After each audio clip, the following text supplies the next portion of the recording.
So without further ado, I'll invite Ali Dada to come and present. Thank you.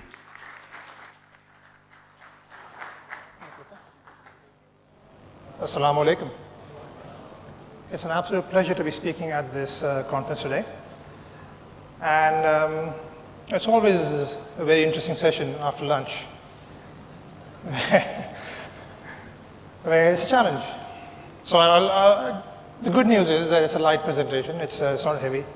It's an easy ride. It's a light ride, and I'll promise I'll finish it in 25 minutes. So today we're talking about a subject which I'm particularly passionate about, which is adding value. The ability of internal audit to make a change, to make a difference to the business, simply by the position we are in. And that's what's kept me in internal audit for 10 years. I've just moved to transformation. So it's 3 months ago. Before that, I'm an out-and-out internal auditor. Now, if you think about it, we as internal audit, say if you spend 3 years in a company and you go around, you pretty much see the entire company, you see the entire business. And how many people in the business have that view, that holistic view? CEO, maybe the CFO, that's it. We have that advantage.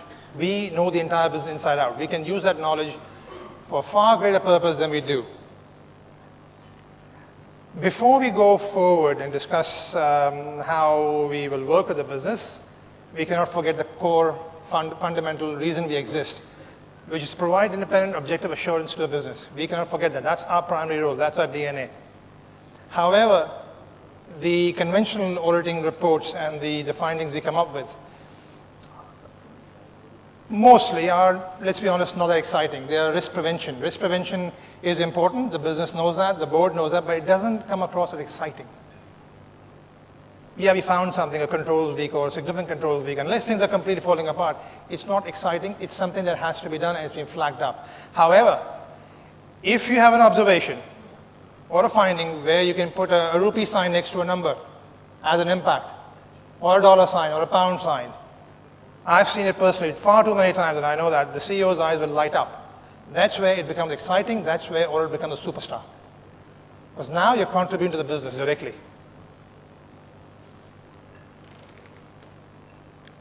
Now we cannot, again, I'm not the first person standing over here today telling you that we're like dinosaurs and we'll all die out soon. But we will if we don't change. We cannot rely on our core function to give us jobs in the future. That function is changing far too rapidly. It's already changed. The systems that now run the business are far more complex and effective than before. There's less manual intervention.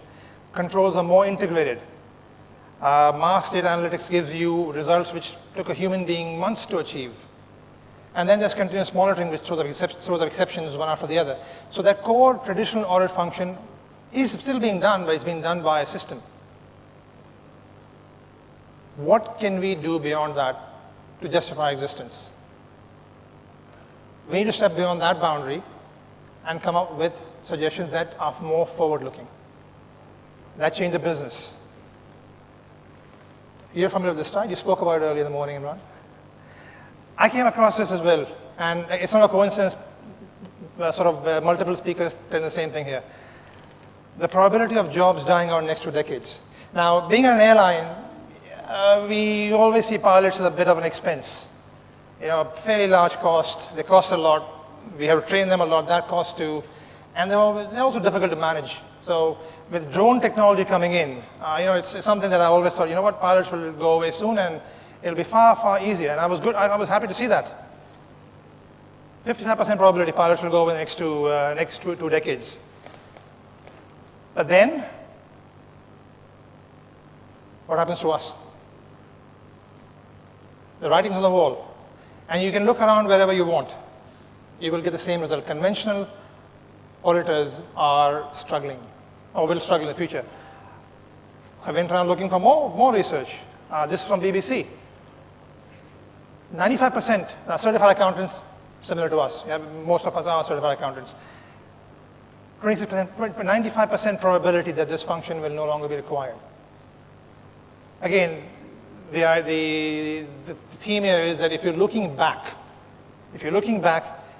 and talking about what's happened in the past, that the relevance of that is changing very quickly. However, consultants, forward-looking, telling the business where they need to go rather than what's happened, that is required. That is likely to be required. 7% probability of it dying out. We need to go from here to here while not losing this. We need to add that on to our profiles. That's what keeps us going. And to be fair to the IIA and the ICIIA, the definition that was quoted earlier in the presentation as well, the two key areas are highlighted here, consulting and add value. The II does recognize this. This is where we need to go. We need to do what we do in our assurance function, but we need to look forward. We need to add value. We need to be part of the business. We need to contribute to where the business is going. We cannot sit and do what we have done in the past. What does value mean? And that's the disadvantage of coming in a bit late in the day. It's been spoken about earlier as well.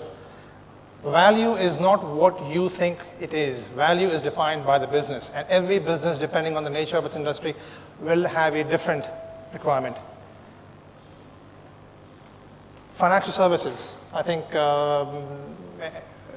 you realize more than others that value is in compliance. The industry is impacted by a number of regulations, and if you fall foul of one, the implications are massive. Value for a financial service company is in compliance reviews. A fast-growing company where the controls are unable to keep up pace with the business, value is probably in more conventional auditing approach, looking at the controls, making sure things don't get out of hand, ensuring that the systems are developing at the right pace and there are no loopholes. More conventional approach is still the value in those companies. Or in companies like, say, an airline industry, which is low margin, high volume, we see value in cost efficiencies. That's the biggest risk over there. That's the risk we have to address. So again, we keep in mind the conventional requirements, but we focus on these areas as that is the core risk, and that's what the business demands from us.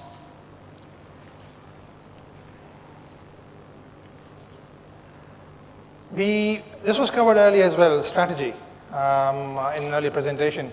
Now, that's an area that perhaps we should start to look at. How many functions over here audit strategy? Any show of hands? Are you auditing strategy or alignment to strategy? Alignment. Alignment is where we should be. And how you align is, it all starts with strategic objectives. There's a business strategy, which is translated to strategic objectives. The objectives then translate to risks. Risks are linked to the failure to achieve the objectives. Those risks then drive the audit plan. And that's how you align the plan to your strategy. That is getting now conventional auditing. Your plan should be linked to your strategy. But what about the strategy itself? Is that an area audit should get into? Or is that a gray area? It's closely held. It's a business itself. I feel we as auditors should not hold ourselves back from going into that area. It comes down to our knowledge of the business and the maturity of the function to be able to touch upon that. But it's an area we shouldn't just withdraw from. Why not? It's an area to review. We should look at it.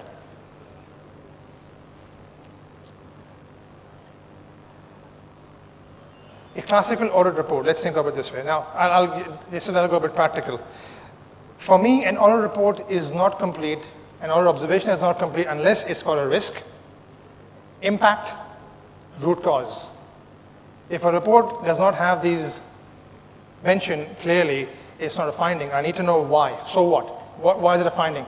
We don't write huge reports. We used to once. I've done it myself personally in the past where the target was go out there and write a 100-page report, no matter what. But is that value? That's just words. We don't need to write huge reports, but what matters most? What impacts the business? Why does it impact the business?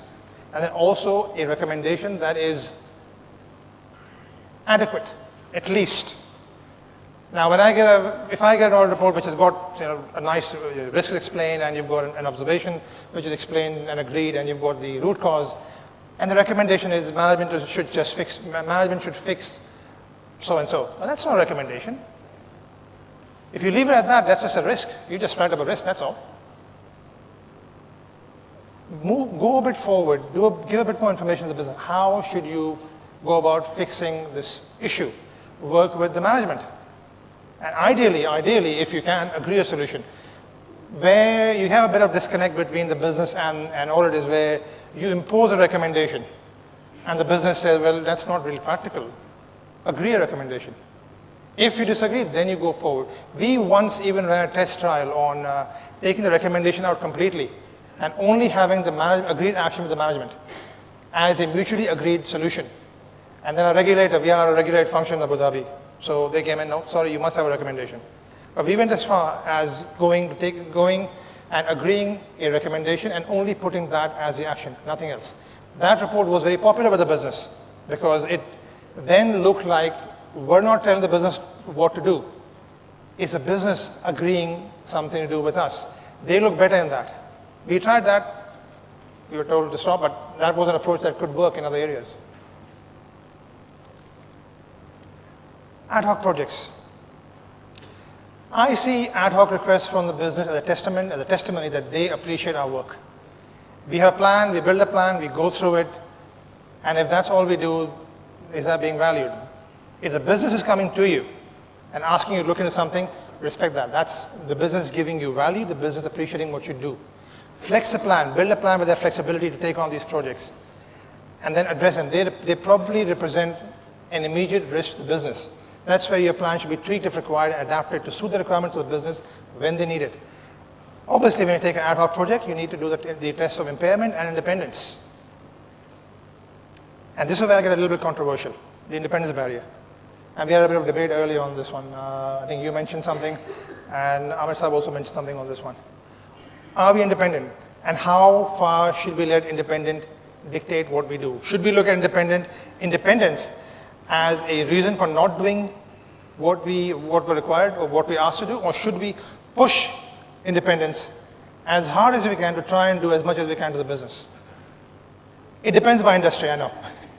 And you'll probably disagree with me on some of these matters, but it's by industry. I know where you're coming from, and I appreciate that, but it depends on the industry. But I personally prefer to push this as hard as I can and not use it as a justification. I think I don't think in some cases we are that independent. And first, in the past, I've actually broken the barrier. And I've been told off by external auditors for breaking the barrier. But I did it in agreement with the audit committee.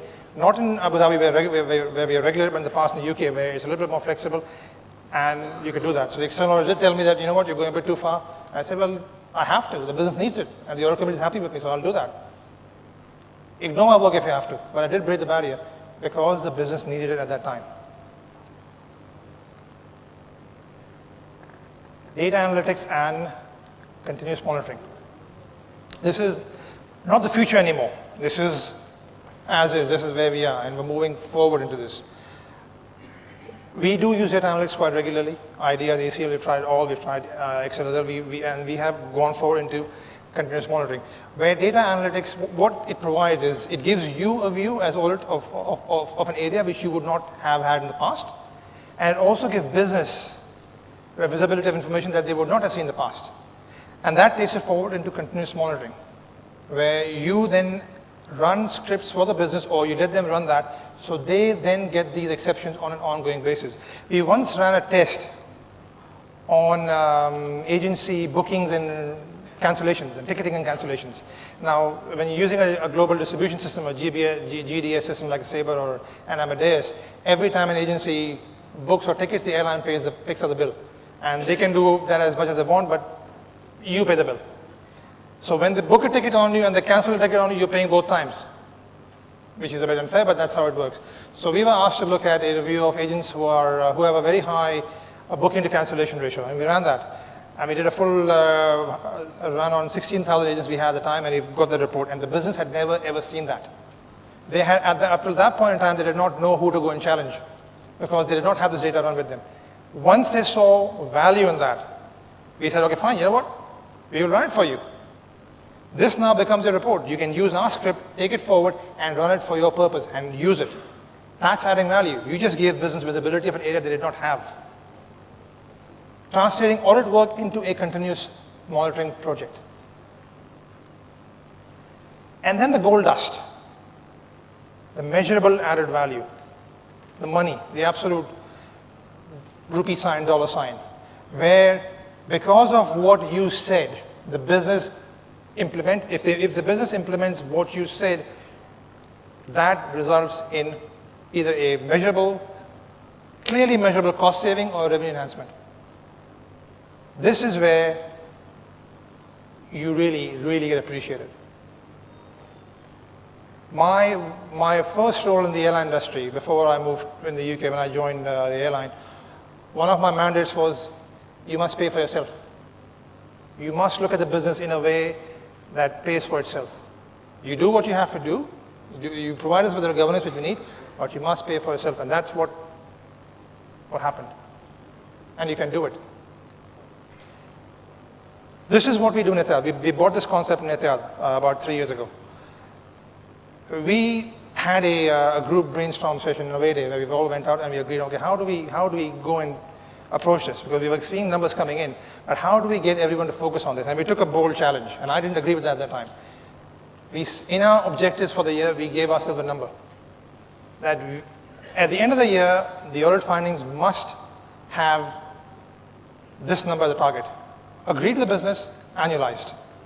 And we took that challenge to meet that. Now, you will say that, well, how can you set that as a target? We're not bounty hunters here. We're auditors. Value is a matter of opportunity. You're looking at business not to look for numbers, you're looking at the business to address core risks. So you may not find the value. You may or you may not. How can you have that as your KPI? What that did was it changed the mindset of every person in the audit team. So whenever they went on a conventional audit, they always took the extra step to see where could they find that number. Add on, extra step added on. The mindset became more business oriented.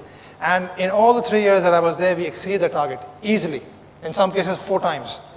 The mindset change was phenomenal. So don't focus on a target, focus on the mindset. We were quantifying it, annualizing it, agreeing with the business, reporting it to the audit committee, reporting it on the exec summary of the report, and then having it tracked independently to see if that was being achieved. We were not designing, we were not going into pure design mode. The recommendation was agreed that this is what it will lead to. Year on year, we met the target. The team concept changed. And I used to, in my one-page dashboard that I used to run the audit function with, I had this table there, right, just as it is. And it would, from the beginning of the year, track value to target. And I would even put the name of the person over there to create a bit of competition that this is what you found. And it would be, I would take it to every team meeting every week. I would have it on my office wall every week, so they walk in and see what percentage we are at. That became the absolute part of the DNA, that we will be chasing value. And I applied this not just in Etihad, I applied this in all the companies that I looked at, Seychelles, Serbia, Berlin, Alitalia, had it all over the place.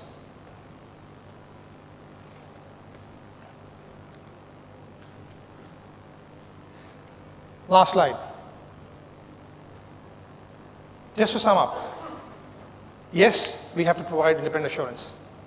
We are there for governance. We are there to provide the business and stakeholders visibility that the business is being run in line with what they want and adequately. However, that should not be it. We should go beyond that.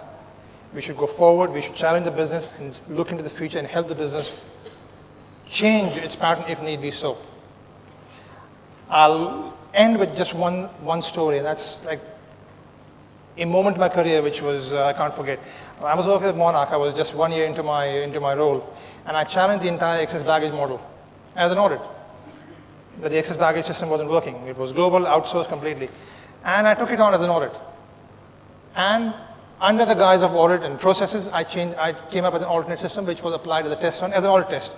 And that started to yield results which was, in some cases, in some locations, 10 times the value that they had picked up in the past. The value shot up. 40 years old the airline was, and they had not looked at it. And then with the audit process, the value shot up 10 times. And the MD of the airline walked into my office after that, and he told me that you have redefined the way we do business. To an internal auditor, that is a wow moment. That's what I mean by value. Change the business. Thank you so much.